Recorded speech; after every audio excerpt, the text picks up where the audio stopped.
من الأخطاء أيضا المنتشرة في عمان، جينا شلينا الميت، بغينا عدنا نغسل الميت، ميت رجال، من يغسل الرجل؟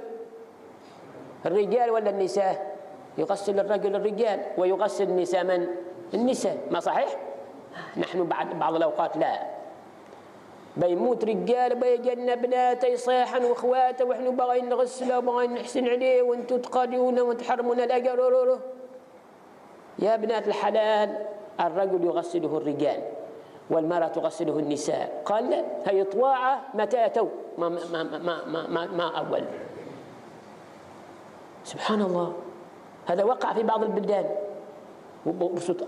كضرابة تسوي ما طاعات بناتها بيغسلنا عن الرجال.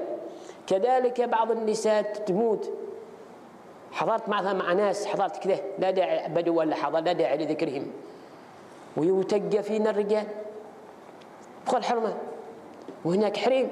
قلنا لهم يا عباد الله ما يخصكم. قال لا، هو اسمه يمرمر حريمهم ورجالهم، هذاك يمرمر وتمرمر أخص عن السيارة بغاش تغسل يغسلوها من هندي ما كذا. لما مشينا سكت عنهم، لما مشينا نصلي عليه قلت لهم قبل أن نصلي عليه عندي كلام يا حاضرين. قال ايش معك من الكلام؟ قلت لهم معي الكلام أن هذا بسبيته غلط خطأ.